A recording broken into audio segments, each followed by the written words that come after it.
આકાશવાણી સમાચાર ચૈતાલી જોશી વાંચે છે. સૌપ્રથમ મુખ્ય સમાચાર. સરકાર આગામી 2 વર્ષમાં દેશભરમાં હાઈવેને મજબૂત બનાવવા માટે 10 લાખ કરોડ રૂપિયાનું રોકાણ કરશે. કેન્દ્રીય સહકાર મંત્રી અમિત શાહે સહકાર મંત્રાલયની સ્થાપના પછી સહકારી ક્ષેત્રમાં થયેલા ક્રાંતિકારી ફેરફારોની પ્રશંસા કરી. પ્રધાનમંત્રી નરેન્દ્ર મોદી આવતીકાલે આંબેડકર જયંતિ નિમિત્તે હરિયાણાની મુલાકાત લેશે. આંધ્રપ્રદેશના અનાકાપલે જિલ્લામાં ફટાકડાની ફેક્ટરીમાં વિસ્ફોટ થતાં 6 લોકોના મોત થયા. ઉત્તર પૂર્વીય યુક્રેનના સુમી શહેરમાં રશિયન મિસાઇલો અથડાતા 2 બાળકો સહિત 32 લોકો માર્યા ગયા અને 84 ઘાયલ થયા. અને આઈપીએલમાં આજે જયપુરમાં રોયલ ચેલેન્જર બેંગલુરુએ રાજસ્થાન રોયલ્સને 9 વિકેટે હરાવ્યું. સમાચાર વિગતવાર.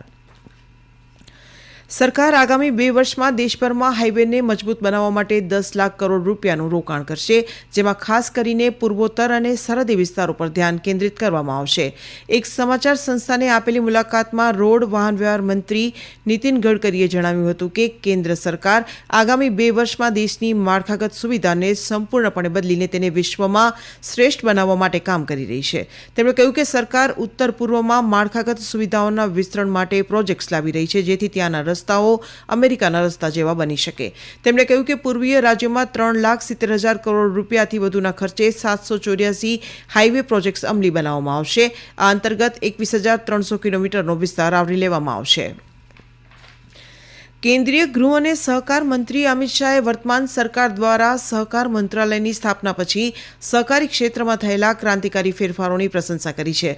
મધ્યપ્રદેશના ભોપાલમાં રાજ્ય સ્તરીય સહકારી પરિષદને સંબોધતા તેમણે કહ્યું કે સરકારે દેશના ઇતિહાસમાં પહેલીવાર ગ્રામીણ વિકાસ, કૃષિ અને પશુપાલનને કેવી રીતે એકીકૃત કર્યું છે. पैक्स को पुनर्जीवित करना, डेयरी क्षेत्र का बढ़ावा करना, उत्पादन के क्षेत्र में सहकारिता को ले जाना, urban cooperative bank, district cooperative bank और ग्रामीण बैंकों के सुचारू व्यवस्थापन करना, ये सारा काम कैसे हो सकता है? सहकारिता मंत्रालय ने सबसे पहला काम किया, प्राइमरी सोसाइटी जो प्राइमरी एग्रीकल्चर सोसाइटी के नाम से जानी जाती है, इसके लिए एक मॉडल बायलॉज बनाए और मॉडल बायलॉज को सभी राज्य सरकारों को भेजा. શ્રી શાહે પ્રાથમિક કૃષિ ધિરાણ મંડળીઓની વધતી જતી ભૂમિકાનો ઉલ્લેખ કરતા કહ્યું કે આ મંડળીઓ હવે 20થી વધુ રાજ્યોમાં કાર્યરત છે. આ સમિતિઓ કૃષિ નાણાં ઉપરાંત સેવાઓ પૂરી પાડી રહી છે, જેમાં દવાઓનું વેચાણ અને પાણીનું વિસ્તરણનો સમાવેશ થાય છે. મધ્યપ્રદેશ મિલ્ક ફેડરેશન અને રાષ્ટ્રીય ડેરી વિકાસ બોર્ડ વચ્ચે એક સમજૂતી કરાર પર હસ્તાક્ષર કરવામાં આવ્યા હતા. પ્રધાનમંત્રી નરેન્દ્ર મોદી આવતીકાલે આંબેડકર જયંતિ નિમિત્તે હરિયાણાની મુલાકાત લેશે. અમારા સંવાદદાતાએ માહિતી આપી કે શ્રી મોદી હિસાર અને અયોધ્યા વચ્ચેની હવાઈ સેવાનું ઉદ્ઘાટન કરશે. प्रधानमंत्री नरेंद्र मोदी हिसार में महाराजा अग्रसेन हवाई अड्डे के 410 करोड़ रुपए की लागत से बनने वाले नए टर्मिनल भवन का शिलान्यास भी करेंगे. इसके बाद श्री मोदी एक जनसभा को संबोधित करेंगे. प्रधानमंत्री यमुनानगर में विकास परियोजनाओं का लोकार्पण और शिलान्यास करेंगे. 800 मेगावाट क्षमता वाले दीन बंधु छोटू राम तापी विद्युत संयंत्र की आधारशिला रखेंगे. श्री मोदी यमुनानगर के मुकरपुर में कंप्रेस्ड बायोगैस संयंत्र की आधारशिला रखेंगे. प्रधानमंत्री भारतमाला परियोजना के अंतर्गत 1,070 करोड़ रुपए की लागत से बने रेवाड़ी बाईपास परियोजना का उद्घाटन भी करेंगे. इससे दिल्ली नारनौल के बीच दूरी 1 घंटे से कम हो जाएगी. समाचार कक्ष से मैं मुकेश कुमार. ભારતીય બંધારણના ઘડવૈયા બાબા સાહેબ ડોક્ટર ભીમરાવ આંબેડકરની 135મી જન્મજયંતિની ઉજવણી આવતીકાલે નવી દિલ્હીમાં સંસદ ભવનના પ્રેરણા સ્થળ ખાતે યોજાશે. આ પ્રસંગે રાષ્ટ્રપતિ દ્રૌપદી મુર્મુ, ઉપરાષ્ટ્રપતિ જગદીપ ધનખડ, પ્રધાનમંત્રી નરેન્દ્ર મોદી, લોકસભા અધ્યક્ષ ઓમ બિરલા સહિત અનેક મંત્રીઓ, સાંસદો અને અન્ય લોકો બાબા સાહેબ આંબેડકરને પુષ્પાંજલિ અર્પણ કરશે. રાષ્ટ્રપતિ દ્રૌપદી મુર્મુએ ડોક્ટર બી.આર. આંબેડકરની જન્મજયંતિની પૂર્વ સંધ્યાએ દેશવાસીઓને શુભેચ્છા પાઠવી છે. એક સંદેશમાં રાષ્ટ્રપતિએ કહ્યું કે બાબા સાહેબે તેમના પ્રેરણાદાયી જીવનમાં ભારે મુશ્કેલીઓનો સામનો કરવા છતાં પોતાની એક અલગ ઓળખ બનાવી અને પોતાની અસાધારણ સિદ્ધિઓથી વિશ્વભરમાં આદર મેળવ્યો. રાષ્ટ્રપતિએ બાબા સાહેબને અસાધારણ ક્ષમતાઓ અને બહુપક્ષીય વ્યક્તિત્વ ધરાવતા વ્યક્તિ તરીકે વર્ણવ્યા અને ભાર મૂક્યો કે તેઓ એક અર્થશાસ્ત્રી, શિક્ષણશાસ્ત્રી, ન્યાયશાસ્ત્રી અને એક મહાન સમાજ સુધારક હતા. આ સમાચાર આપ આકાશવાણી પરથી સાંભળી રહ્યા છો. આ સમાચાર અમારી YouTube channel AIR news Gujarat પર પણ સાંભળી શકશો. વધુ સમાચાર માટે અમારી વેબસાઇટ newsonair.gov.in/gujarati અને અમારા એક્સ હેન્ડલ AIR_news_ABAD ને ફોલો કરશો. પશ્ચિમ બંગાળમાં વકફ સુધારા અધિનિયમ 2025 પર થયેલા હિંસક વિરોધ પ્રદર્શન કરતા વધુ 12 લોકોની ધરપકડ કરવામાં આવી. અત્યાર સુધીમાં ધરપકડ કરાયેલા લોકોની સંખ્યા 150 થઈ છે. આજે મુર્શિદાબાદ જિલ્લામાં હિંસાની કોઈ ઘટના નોંધાઈ નથી. જિલ્લાના સુતી, ધુલિયાન, શમશેરગંજ અને જહાંગીરપુર વિસ્તારોમાં પરિસ્થિતિ શાંતિપૂર્ણ છે. પશ્ચિમ બંગાળના મુર્શિદાબાદ જિલ્લામાં હિંસાથી પ્રભાવિત સેંકડો લોકોએ ભાગીરથી નદી પાર કરીને નજીકના માલદામાં આશ્રય લીધો છે. ભાજપના સાંસદ જ્યોતિર્મય સિંહ મહતોએ કેન્દ્રીય ગૃહમંત્રી અમિત શાહને પત્ર લખીને વકફ વિરોધી વિરોધ પ્રદર્શનોને કારણે થયેલી હિંસા વચ્ચે મુર્શિદાબાદ અને અન્ય 3 જિલ્લાઓમાં AFSPA લાગુ કરવાની માંગ કરી છે. પંજાબમાં ફિરોઝપુર રાજ્ય પોલીસની સ્પેશિયલ ઇન્ટેલિજન્સ બ્રાન્ચે 1.5 કિલોગ્રામથી વધુ RDX સાથે 2 વ્યક્તિઓની ધરપકડ કરી છે. પંજાબ પોલીસ વડા ગૌરવ યાદવે જણાવ્યું હતું કે આ મહત્વપૂર્ણ ઘટનાક્રમમાં આતંકવાદી મોડ્યુલના 2 મુખ્ય આરોપીઓની ધરપકડ કરવામાં આવી છે. આ આતંકવાદી મોડ્યુલનો નેતા જર્મનીનો રહેવાસી ગોલ્ડન દિલોન છે, જેના પર રાષ્ટ્રીય તપાસ એજન્સીએ 10 લાખ રૂપિયાનું ઇનામ જાહેર કર્યું છે.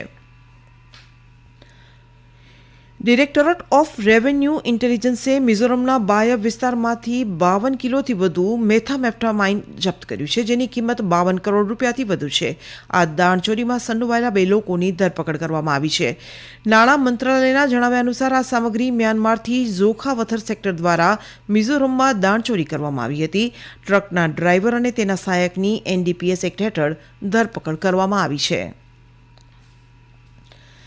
આંધ્રપ્રદેશના અનાકાપલ્લી જિલ્લાના કોટ્રાવરુતલા મંડળના કૈલાસપટ્ટનમ ગામમાં આજે ફટાકડાની ફેક્ટરીમાં વિસ્ફોટ થતાં 6 લોકોના મોત થયા છે અને ગંભીર રીતે ઘાયલ થયેલા 7 લોકોની હોસ્પિટલમાં સારવાર ચાલી રહી છે. અનાકાપલ્લી જિલ્લા પોલીસના જણાવ્યા અનુસાર વિસ્ફોટ બપોરે થયો હતો. ઘટના સમયે ફેક્ટરીમાં આશરે 30 કામદારો હાજર હતા. આંધ્રપ્રદેશના મુખ્યમંત્રી ચંદ્રબાબુ નાયડુએ અકસ્માત પર દુઃખ વ્યક્ત કર્યું અને જિલ્લા વહીવટી તંત્રને ઘાયલોને પૂરતી સારવાર આપવાનો અને સમગ્ર ઘટનાની સંપૂર્ણ તપાસ કરવાનો નિર્દેશ આપ્યો છે. પ્રધાનમંત્રી નરેન્દ્ર મોદીએ ફેક્ટરી દુર્ઘટના પર શોક વ્યક્ત કર્યો. પ્રધાનમંત્રીએ દરેક મૃતકના નજીકના સંબંધીઓને પ્રધાનમંત્રી રાષ્ટ્રીય રાહત ભંડોળમાંથી 2 લાખ રૂપિયા અને ઘાયલોને 50,000 રૂપિયાની સહાયની જાહેરાત કરી છે. ઉત્તર પૂર્વીય યુક્રેનના સુમી શહેરના કેન્દ્રમાં આજે રશિયન મિસાઇલો અથડાયા બાદ 2 બાળકો સહિત ઓછામાં ઓછા 32 લોકો માર્યા ગયા હતા અને 84 ઘાયલ થયા હતા. આ હુમલો થયો જ્યારે ઘણા લોકો ચર્ચમાં હતા, જેને કારણે 2023 પછી યુક્રેનિયન નાગરિકો પરનો આ સૌથી મોટો ઘાતક હુમલો બન્યો છે. ઘાયલોમાં 10 બાળકોનો સમાવેશ થાય છે. સ્થાનિક અધિકારીઓએ જણાવ્યું હતું કે વર્ષના સૌથી વ્યસ્ત ચર્ચમાં દિવસોમાંનો એક દિવસ હતો. જ્યારે શહેરની શેરીઓમાં ભીડ હતી ત્યારે 2 બેલિસ્ટિક મિસાઇલો છોડવામાં આવી હતી. રાષ્ટ્રપતિ વોલ્ડોમીર ઝેલેન્સ્કીએ આ હુમલાને આતંકવાદી કૃત્ય ગણાવ્યું અને વિશ્વને કડક પ્રતિક્રિયા આપવા વિનંતી કરી હતી. IPLમાં આજે જયપુરમાં રોયલ ચેલેન્જર બેંગલુરુએ રાજસ્થાન રોયલ્સને 9 વિકેટે હરાવ્યું. રાજસ્થાન રોયલ્સે આપેલા 174 રનના લક્ષ્યાંકને રોયલ ચેલેન્જર બેંગલુરુએ 17 ઓવર અને 3 બોલમાં 1 વિકેટ ગુમાવીને હાંસલ કર્યો હતો. અન્ય એક મેચ દિલ્હી કેપિટલ્સ અને મુંબઈ ઇન્ડિયન્સ વચ્ચે દિલ્હીમાં રમાઈ રહી છે. દિલ્હી કેપિટલ્સે ટોસ જીતીને પ્રથમ બોલિંગ કરવાનો નિર્ણય લીધો છે. છેલ્લા અહેવાલ પ્રમાણે મુંબઈ ઇન્ડિયન્સે 5 ઓવરમાં 1 વિકેટે 47 રન કર્યા છે.